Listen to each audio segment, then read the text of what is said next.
Hey everybody, Tom Olson here, and we are back with day number 7 of the 30 Days to Good Success journey. I hope that you've already gotten your workbooks. If you haven't, you can order those online on our website, or you can go to Amazon and pick those up there as well. The whole reason why we're doing this is to help you reach your potential in your purpose.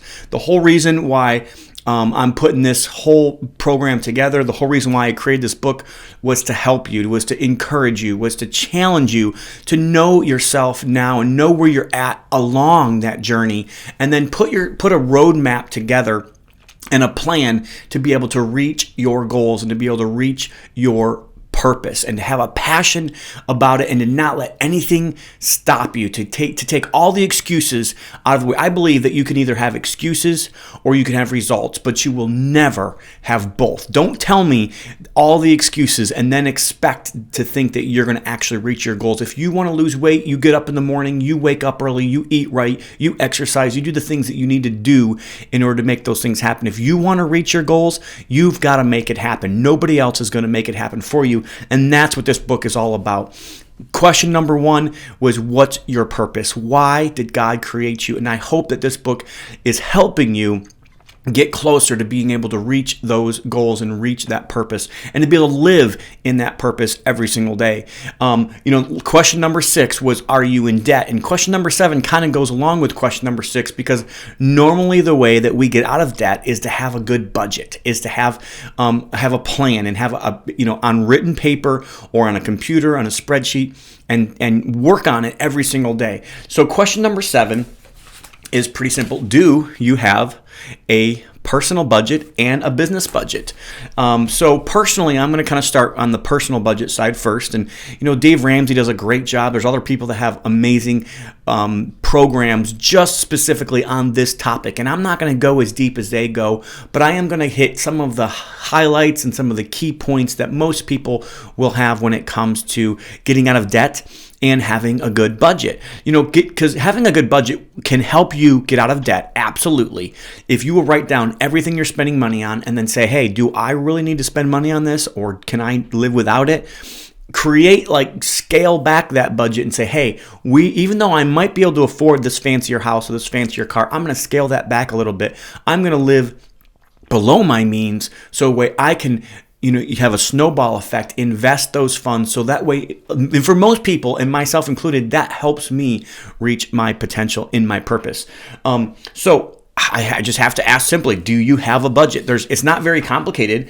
On page number 55, there is actually a place for you to kind of do some brainstorming. I think this is probably not going to suffice and not give you enough time to think through this. But I just want to remind you personally on things that most people don't think about when they're budgeting. So think about your life insurance. Think about car insurance. Think about your oil changes. Think about those things that don't necessarily happen on a weekly or a monthly basis. What about Christmas? Do you have a Christmas budget? I think everybody ought to have a Christmas budget. I'm going to spend this much money on all the Christmas. For us, we even separate it even farther down, where we say we're going to spend this much on our family, we're going to spend this much on our extended family, and then we're going to spend this much on other people. We even have a budget for that in our business for that as well. So think about everything else. Think about your travel. Think about your trips, your vacations. But I think personally, you ought to have a budget, not just for how much money you're going to spend, but you ought to also have a budget on how much money you're going to make. So the top line and the bottom line should be considered. Don't forget about tithing. Don't forget about giving. For me, those are the number 1 items on my budget list, and that's what I spend the most money on, or what I invest in. I believe all the money I've been given, I want to invest back. I don't ever think I spend money. I always invest money, and I think my number 1 investment is back into the things that God would want me to give to.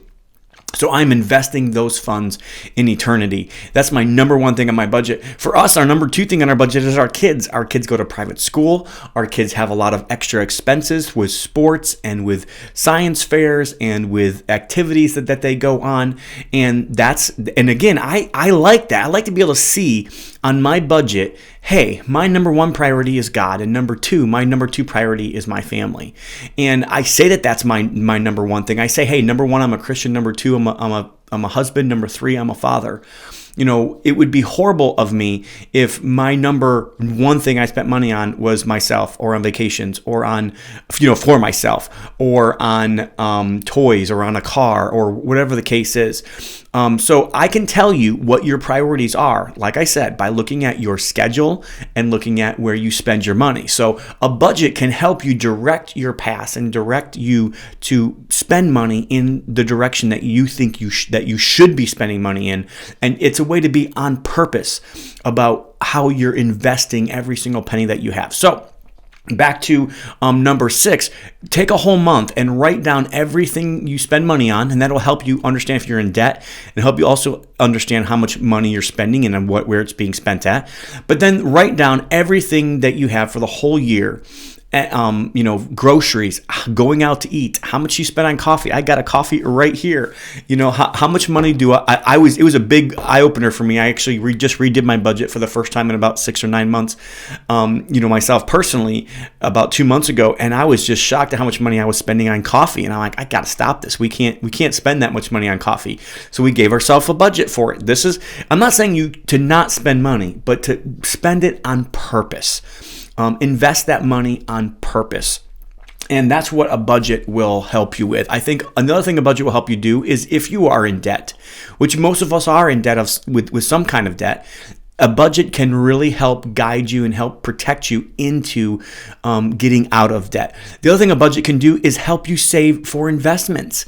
I believe the first 10% ought to go to tithe, and the second 10% I think ought to go into some kind of investment vehicle for your future, and to be able to have more so you can give more, not so you can just live on a huge mansion with a better car and a better vacation, but to be able to invest that into having more, so that way that money can then make money, and that way you can leave a legacy financially to your children's children, which I think is biblical, but also leaving the legacy, like I had already talked about, with core values, through that, to make sure that those things stay together. So having a budget, I think, is very important.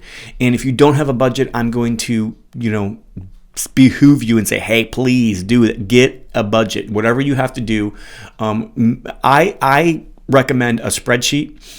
We use a spreadsheet for my personal budget, and we also use a spreadsheet for every single one of my companies. I sit down about September, October every year and start working on these. And by the end of the year, my CFO has looked at them, and the asset leader of those certain companies has gone over those.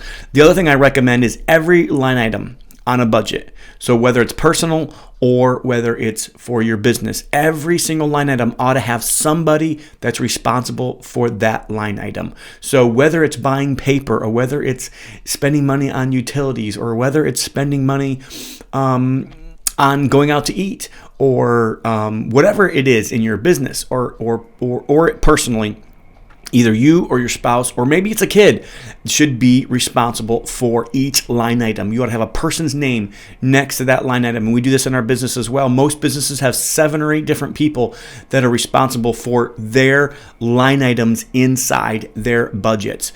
And then every single month, these should be reviewed. You should be reviewing these on a monthly basis personally, and we should be reviewing our budgets on a monthly basis in our business and saying, hey, is this on track or off track? If it's off track, why is it off track? And the next question is, what are we doing to get it back on track? And I understand things are going to happen. You are going to have emergencies come up, and you're going to have things that are outside of your original plan come up. I understand. That's why every budget ought to also include some kind of extra, or a 10% buffer, or some kind of savings that will kind of help create an emergency fund or create emergency money to be able to have in case those things happen. So I hope this helps you. Like I said, there's many other resources out there about budgets, and I only talked about a tip of the iceberg. But if you don't have a budget, I'm just going to encourage you one more time, get down, take the first step today. Start creating it. Start writing down your line items, and then just start writing how much you think on a yearly basis all those things will cost. What you'll find out is by tracking that data month after month and year after year, you'll get better at it, and you'll be able to fine tune it. And it's really a way for you as an entrepreneur, you as a business owner, or you as a person, personally to be able to expand your lid, to be able to know your numbers better. And I promise you, the people that know their numbers make way more money than the people that are great operators and that are great salespeople. Because if you know your numbers and you stick to your budgets, you always end up keeping more in the end because you're having a better control of it. You know the state of your flocks, and that's what a budget will help you have. So I hope this blesses you today. I can't wait for question number 8. It's something that I believe is ingrained into Good Success. It's actually one of the core values of Good Success, which I already explained a little bit about why I think it's so important. But I can't wait to see you back here tomorrow for question number 8 and day number 8 of the 30 days to good success. Again, like I said, if you already have a copy and you think maybe a friend of yours would like a copy of this, just order it for them. It doesn't cost that much money. But the other thing I'm going to tell you is you can use this resource as a mentoring tool. You can use this resource to kind of review over and over and over again. This might be something you ought to buy yourself every year at the beginning of the year, at the end of the year, and hey, say, I need to go back and take a look at these 30 questions, and I need to ask myself these questions over and over and over again, because every day we've got to get better. We've got to grow in every one of these items every single day. These aren't just things that we learn once and we put them on a shelf and we never come back to them. It's things that we have to review over and over and over again, and especially when it comes to budget. So again, like I said, I hope you guys have a great day today. God bless.